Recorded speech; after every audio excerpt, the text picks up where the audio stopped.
Assalamualaikum warahmatullahi wabarakatuh. Apa kabar semuanya? Selamat pagi. Semoga kalian semua dalam keadaan sehat dan siap mengikuti perkuliahan setelah minggu kemarin bekerja keras mengerjakan soal-soal UTS ya. Topik hari ini kita akan masih tentang PPH. Kita akan bicara tentang subjek pajak badan dan BUT. Kalau kita lihat di gambar ya, itu kemarin kita sudah belajar bahwa subjek pajak itu ada dalam negeri, ada luar negeri. Kalau dalam negeri kan ada orang pribadi, ada badan, ada warisan belum terbagi. Sementara untuk luar negeri ada BUT dan ada bukan BUT. Nah, yang hari ini kita akan bahas itu tentang subjek pajak dalam negeri, badan, dan BUT. Kalau kita lihat dari Undang-Undang PPH pasal 2 ayat 1 huruf B dinyatakan bahwa yang namanya badan adalah sekumpulan orang dan atau modal yang merupakan kesatuan baik yang melakukan usaha maupun yang tidak melakukan usaha, yang meliputi PT, CV, perusahaan komanditer, perusahaan lainnya, badan usaha milik negara, BUMN atau BUMD dengan nama dan bentuk apapun, firma, kongsi, koperasi, dana pensiun, persekutuan, perkumpulan, yayasan, organisasi massa, organisasi sosial, politik, dan organisasi lainnya, lembaga dan bentuk badan lainnya termasuk kontrak investasi kolektif dan bentuk usaha tetap. Termasuk juga asosiasi, persatuan, perhimpunan, atau ikatan dari pihak-pihak yang mempunyai kepentingan yang sama. Jadi kalau kita lihat itu perkumpulan apapun ya, baik yang usaha atau tidak, itu masuk menurut aturan dari Undang-Undang PPH memenuhi kategori yang namanya badan. Ya, yang namanya badan. Kemudian badan ini menjadi subjek pajak baik ya, badan ini menjadi subjek pajak baik badan tersebut melakukan usaha atau tidak melakukan usaha. Terus pertanyaannya, bayar pajak dong Bu? Belum tentu. Karena kita belajar ada subjek pajak, ada objek pajak. Subjek pajak yang mempunyai objek pajak, dia wajib menjadi wajib pajak. Nah, wajib pajak punya kewajiban yang lain.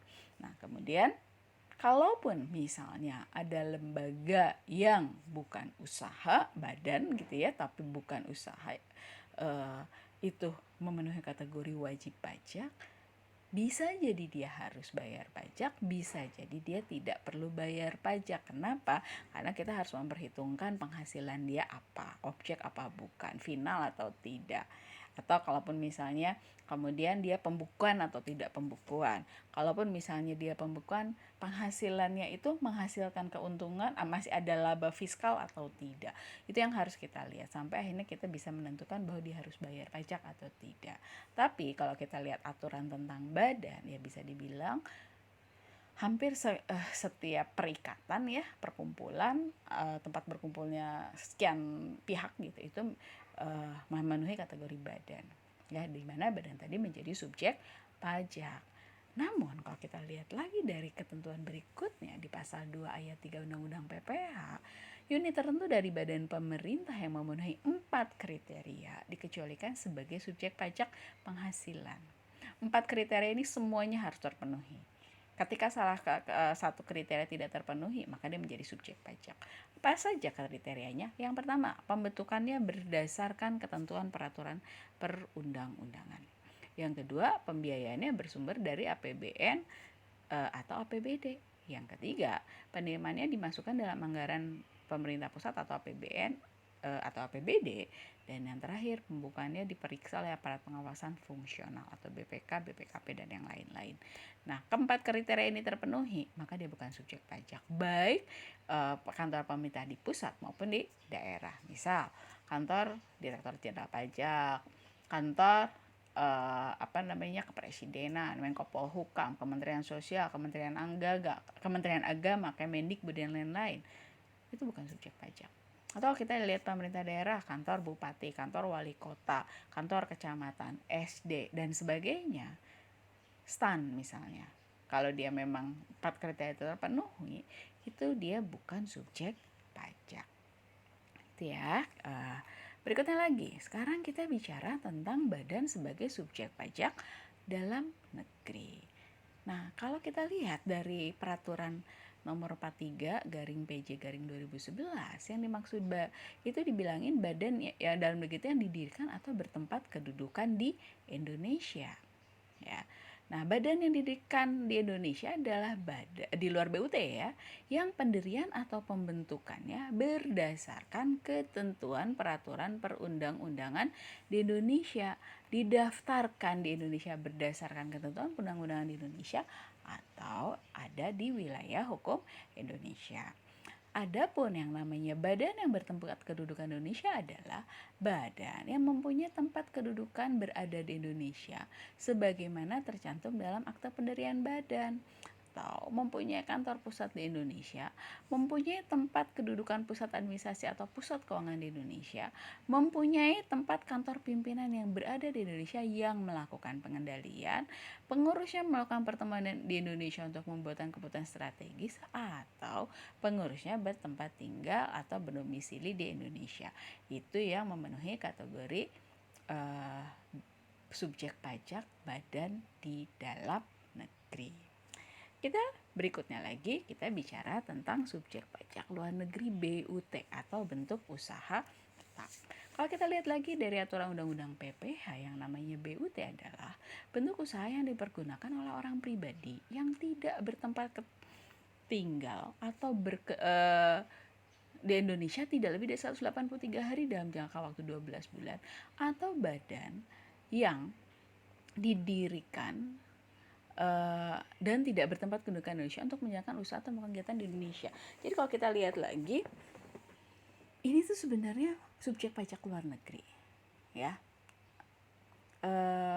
Dia subjek pajak luar negeri, tapi dia mempunyai penghasilan di Indonesia. Tadi saya sudah sampaikan adalah BUT ini, subjek pajak luar negeri ini dibagi dua. Ada BUT, ada non BUT, ya. Ada BUT dan BUT. Nah, kalau si BUT, nanti kita lihat ya apa bedanya BUT sama non BUT.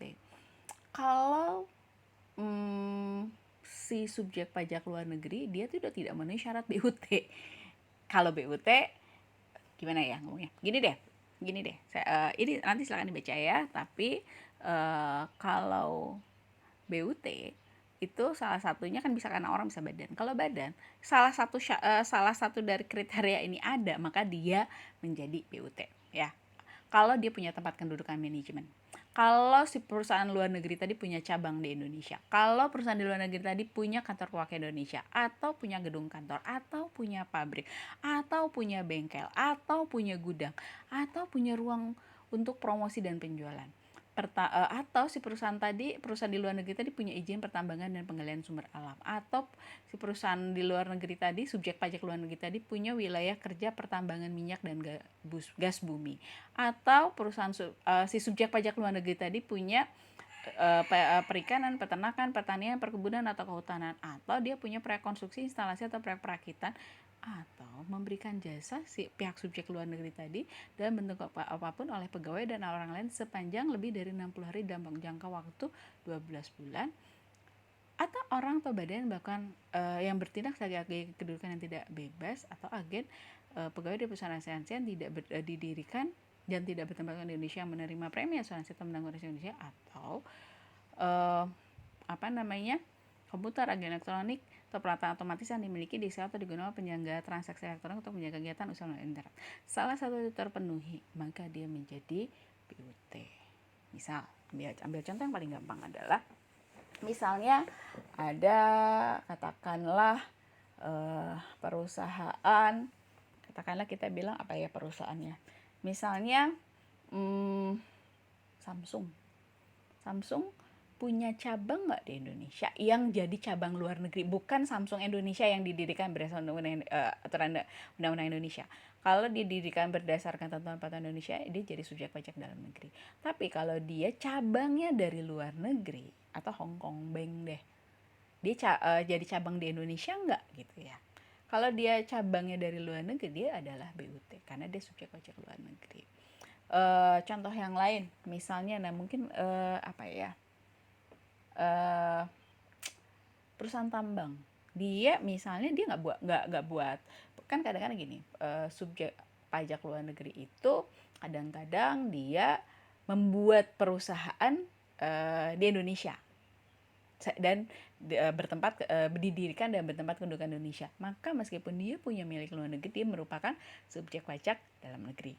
Tapi kalau dia tidak didirikan berdasarkan hukum Indonesia, tapi dia punya cabang, dia punya perwakilan, dia punya gudang, apapun itu, maka dia masuk kategori BUT. Kalau orang-orang gimana? Kalau orang itu dia subjek pajak luar negeri. Tapi kan kalau kita subjek pajak luar negeri itu kan udah batasan tuh, ada time testnya ada. Kalau kita lihat tadi undang-undang 183 hari. Tapi dia lebih dari 183 hari ada di Indonesia. Hitungannya tuh tidak harus terus menerus, tapi bolak-balik. Tapi dalam catatan imigrasi dalam 1 tahun tadi dia bolak-balik dihitung, misalnya dia ada 200 hari di Indonesia. Maka dia masuk kategori BUT. Contoh yang lain, nah ini, orang atau badan yang berlaku selaku agen kedudukan yang tidak bebas, atau agen pegawai perusahaan asuransi yang tidak didirikan atau tidak bertempat di Indonesia. Jadi perusahaan asuransi, dia tuh nggak pernah buka cabang, nggak pernah buka usaha di Indonesia. Tapi banyak orang Indonesia yang menjadi kliennya dia, yang menjadi nasabahnya dia, jadi konsumennya dia. Gimana? Karena ternyata, gimana caranya dia nggak buka kantor cabang gitu ya? Ternyata ada orang atau ada pihak yang jualan, orangnya itu orang Indonesia, ya orang Indonesia, tapi jualan premi si perusahaan asuransi luar negeri tadi. Meskipun si perusahaan asuransi luar negeri tadi tidak ada di Indonesia, tapi produknya beredar di Indonesia gitu ya, si produk asuransi yang beredar di Indonesia, karena ada orang Indonesia yang menjual produk tersebut, maka dia masuk kategori BUT. Contoh yang lain, agen kedudukan tidak bebas. Contoh misalnya ada perusahaan kecantikan dari Korea. Nah dia tuh nggak buka kantor cabang, dia nggak buka kantor perwakilan, dia nggak buka ruang pameran di Indonesia, sama sekali nggak buka. Tapi ada pihak Indonesia yang ditunjuk untuk menjual produknya dia. Meskipun dia orang Indonesia, tapi tidak diberi kebebasan oleh perusahaan kosmetik di Korea tadi. Maksudnya tidak diberi kebebasan gini, perusahaan kosmetik bilang harga harus segini, cara jualannya harus begini, semua diatur. Jadi meskipun ini orang Indonesia, tapi dia ngikutin aturan di sana, nggak boleh buat kebijakan sendiri. Meskipun dia posisinya sebagai orang atau badan yang selaku agen, tapi seakan-akan jadi pegawai di sana, maka si perusahaan kosmetik tadi itu menjadi BUT, gitu ya. Nah sekarang pertanyaannya, ya sebentar, sebelum kita bahas lagi di sini, katanya kalau kita lihat dari aturannya dari pasal 16 ayat 1 sampai ayat 3 berdasarkan Perdirjen nomor 43 tahun 2011, katanya BUT merupakan tempat kedudukan manajemen. Jika tempat kedudukan manajemen tersebut hanya menjalankan kegiatan operasi perusahaan sehari-hari atau secara rutin yang tidak melakukan pengendalian atas keseluruhan perusahaan dan tidak membuat keputusan yang bersifat strategi. Ya. Itu dianggap tempat kedudukan. Jika tempat kedudukan manajemen tersebut melakukan pengendalian atas seluruh perusahaan atau tempat membuat keputusan strategis, maka induk perusahaan yang berada di luar negeri dianggap bertempat kedudukan di Indonesia sehingga merupakan subjek pajak dalam negeri. Mudah-mudahan paham maksudnya. Jadi gini, ini perusahaan misalnya di BUT luar negeri nih, tinggal dilihat perusahaan luar negeri tadi pas di Indonesianya yang dia masuk. Kalau tadi kan kita membedakan antara subjek pajak luar negeri BUT dan non BUT. Sekarang kita bicara BUT. Tapi ini sebenarnya BUT atau subjek pajak badan dalam negeri. Tinggal dilihat. Misalnya, oh ini udah masuk kategori BUT nih. Tapi di BUT-nya tadi, dia melakukan pengendalian nggak? Dia melakukan keputusan yang strategis nggak? Kalau dia melakukan pengendalian dan keputusan strategis, maka dia bukan BUT, tapi subjek pajak dalam negeri, badan. Tapi ya kalau misalnya dia badan, tapi kalau dia memang BUT, tidak bisa melakukan pengendalian, tidak bisa buat keputusan strategis, maka dia masuk kategori BUT. Nah sekarang berikutnya lagi nih, gimana sih cara atau saya agak ke bawah dulu ya, kita lihat di tabelnya dulu.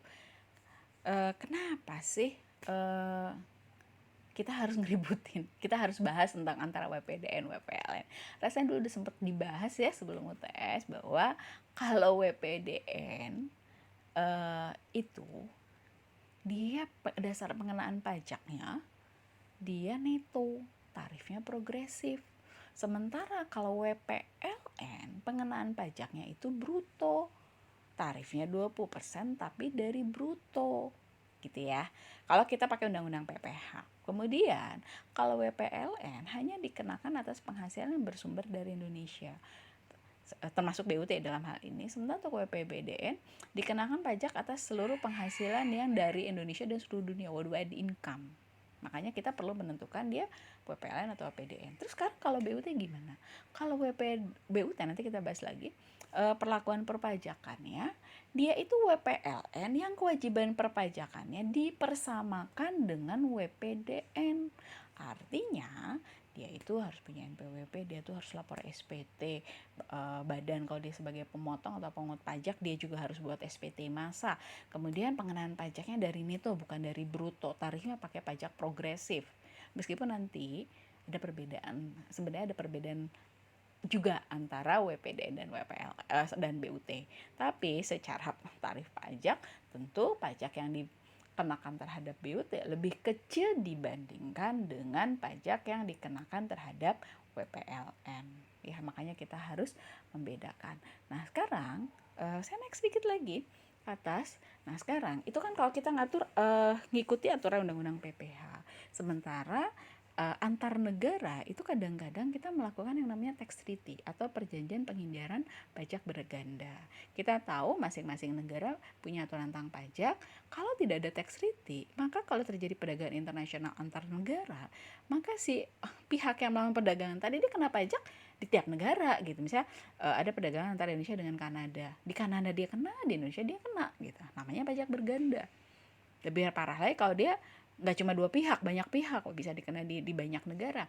Tapi dengan adanya P3B diatur kapan kena pajak di A, di negara asal, dan kapan dia kena pajak di B, di negara sumber, ditentukan kalau ada tax treaty. Dan sifat tax treaty itu sih bilateral, jadi antar negara, bukan multilateral.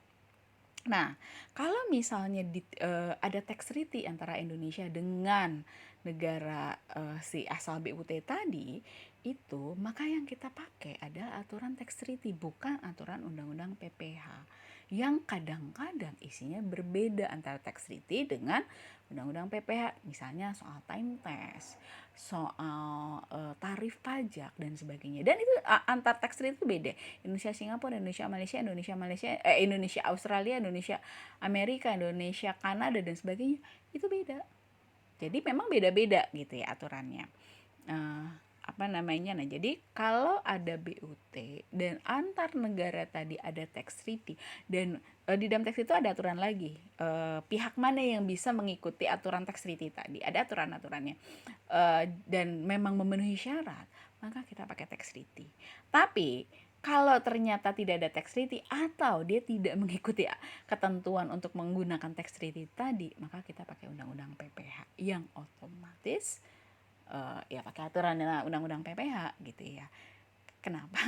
Karena banyak tax treaty itu tarifnya lebih kecil daripada undang-undang PPH. Jadi gitu ya. Nah, dilanjutin lagi. Sekarang kita bicara tentang subjek pajak luar negeri bukan BUT. Nah, kan tadi dibilangin ya, ada subjek pajak, ada BUT, ada bukan BUT. Kalau bukan BUT berarti subjek pajak luar negeri yang tidak menjalankan usaha atau kegiatan di Indonesia. Dia dapat penghasilan dari Indonesia. Tapi dia dapat penghasilan dari Indonesia, entah dalam bentuk royalti, bunga, dividen dan sebagainya ya. Nah, terus sekarang kita lihat di tabel. Kalau penghasilan yang dapat dikenakan pajak, kalau buat wajib pajak dalam negeri itu yang dari Indonesia dan dari Indonesia. Tadi saya sudah bilang kalau wajib pajak dalam negeri dia worldwide income, penghasilan dari seluruh dunia. Kalau bukan BUT, penghasilan yang hanya berasal dari Indonesia. Kemudian dasar pengenaannya tadi saya sudah sampaikan, kalau wajib pajak dalam negeri dia neto, kalau wajib pajak luar negeri dia bruto, tarif pajaknya dalam negeri itu pakai tarif umum PPh pasal 17 kalau maaf tadi progresif itu untuk orang pribadi ya. Kalau badan itu sekarang tidak progresif. Undang-undang yang lama progresif. Maaf tadi saya ralat sedikit. Sementara kalau wajib pajak luar negeri taraf sepadan proporsional. Kalau kita lihat tergantung ya dia ada tax holiday atau tidak. Tapi kalau undang-undang PPh pasal 26 untuk pajak luar negeri itu kan 20% sampai hari ini. Kemudian wajib pajak dalam negeri karena dia jadi wajib pajak, dia punya kewajiban punya NPWP dan mempunyai kewajiban lapor SPT tahunan. Kalau BUT kan dia bukan dia subjek pajak tapi dia bukan subjek pajak namun dia tidak jadi wajib pajak di Indonesia, dia tidak punya NPWP di Indonesia sehingga dia tidak perlu menyampaikan SPT tahunan PPh. Nah, kemudian bagaimana gitu ya? Sebentar kan kalau waktu tadi kan di wajib pajak dalam negeri tadi dia wajib lapor SPT, kemudian dia harus bayar pajak. Berarti kalau dia memang memenuhi syarat artinya memang punya laba fiskal, tapi dari itu berarti pendapatan kurangi biaya. Ya, pendapatan kurang biaya. Kalau ada kompensasi, kalau dia pembukuan kurangi dulu dengan kompensasi ya. Tapi BUT itu juga pakai itu. Kenapa? Karena BUT itu kewajiban perpajakannya dipersamakan dengan kewajiban pajak dalam negeri. Kalau dia ada BUT, dia menggunakan pembukuan, dia kena pajaknya dari kalau dia ada laba fiskal ya, di mana laba fiskal tadi pendapatan kurang biaya kurangi kompensasi kerugian. Kalau dia pakai pembukuan, kalau dia nggak pakai pembukuan, ya ngikuti aturan pajak yang berlaku yang lain. Tapi kalau non BUT ya sudah dari bruto aja, bruto kali tarif itu bedanya. Sekarang kita bicara lagi maaf sebentar, jadi BUT tadi meskipun dia wajib pajak luar negeri dia harus punya NPWP kalau dia memenuhi syarat subjek dan objek. Sekarang kita bicara dengan tentang timbul dan berakhirnya kewajiban pajak ya subjektif. PPh dulu pernah dibahas di pajak 1 adalah pajak subjektif, di mana pengenaan pajaknya dimulai dengan penentuan subjek dulu, baru kemudian ditentukan objek pajaknya. Sehingga kita perlu tahu kapan mulai kenanya, mulai punya kewajiban subjektif dan kapan berakhirnya. Ya. Kalau dalam hukum pajak katanya subjek pajak dikenal memiliki kewajiban pajak subjektif. Sedangkan jika sudah menerima atau penghasilan, kalau orang pribadi kalau sudah melebihi PTKP ya, dia memiliki kewajiban pajak objektif. Kalau mau dikenain PPh harus punya 2 syarat, ada memenuhi kewajiban pajak subjektif maupun memenuhi kewajiban pajak objektif. Ya, misal gini. Kalian mahasiswa karena kalian warga negara Indonesia sudah memenuhi kewajiban pajak subjektif. Tapi pertanyaannya kalian sudah punya penghasilan belum? Kalau sudah punya penghasilan kita yang ngomong PPh ya, dan kita tidak ngomong PPh ini bukan tidak ngomong PPN, kita bicara tentang PPh. Warga negara Indonesia memenuhi kewajiban pajak subjektif. Tapi objeknya ada belum? Penghasilan udah ada belum? Kalaupun punya penghasilan sudah melebihi dari PTKP belum? Kalau sudah, maka kalian harus menjadi wajib pajak. Tapi kalau saya warga negara Indonesia tapi tidak punya penghasilan karena masih mahasiswa, berarti baru subjektif, maka dia belum jadi wajib pajak. Gitu ya. Nah, jadi penentuan kapannya itu menjadi penting ya. Penentuan kapan itu menjadi penting. Nah, kalau kita lihat berdasarkan Perdirjen nomor 43 tahun 2011 lagi, ini saya tampilkan semuanya, padahal kita hanya bicara tentang yang badan dan BUT. Saya ambil langsung yang badan. Kapan subjek pajak badan itu dimulai kewajiban pajak subjektifnya? Sejak didirikan atau bertempat kedudukan di Indonesia. Kapan berakhir? Ketika dia bubar atau dia pindah kedudukan dari Indonesia, sudah tidak ada di Indonesia lagi. Kalau BUT, saat menjalankan usaha atau melakukan kegiatan melalui BUT di Indonesia. Kapan berakhir? Saat tidak lagi menjalankan usaha atau melakukan kegiatan melalui BUT di Indonesia. Nah, ini topik terakhir yang tidak termasuk subjek pajak. Tadi kan kita bicara subjek pajak terus ya. Nah, apa sih yang tidak memenuhi subjek pajak? Kalau kita lihat, kembali ya, wajib pajak harus ada subjek dan ada objek. Dan kalau kita lihat lagi dari ketentuan tadi, tentukan subjek dulu baru objek. Kalau dia tidak memenuhi subjek pajak, ya sudah dia nggak usah bayar pajak. Ya, meskipun ada objeknya. Siapa? Yang pertama adalah kantor diplomatik, kantor perwakilan negara asing termasuk para pejabatnya selama berlaku asas timbal balik.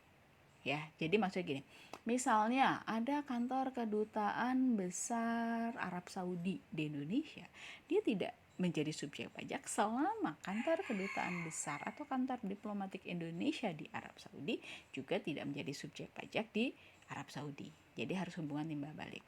Tadi kantornya, pejabatnya atau orangnya yang dari negara asing, karena kadang-kadang di kantor kedutaan besar itu ada orang lokalnya, ada orang Indonesia yang kerja di kedubes misalnya. Untuk orang-orang luar negerinya yang bekerja di kedubes tadi itu pun bukan subjek pajak selama tadi ya bukan WNI, kemudian tidak memiliki penghasilan lain di luar pekerjaan dia sebagai seorang diplomat dan negara tersebut memperlakukan yang sama. Misal ada dari negara Selandia Baru, dia bekerja sebagai diplomat di kedutaan besar Indonesia, dia penghasilan cuma sebagai diplomat. Dan orang Indonesia yang bekerja sebagai diplomat di Selandia Baru pun juga hanya bekerja sebagai diplomat, dua-duanya punya penghasilan hanya dari sebagai diplomat tadi. Maka di Selandia Baru dia tidak dipungut, tidak menjadi subjek pajak, maka si pejabat atau si diplomat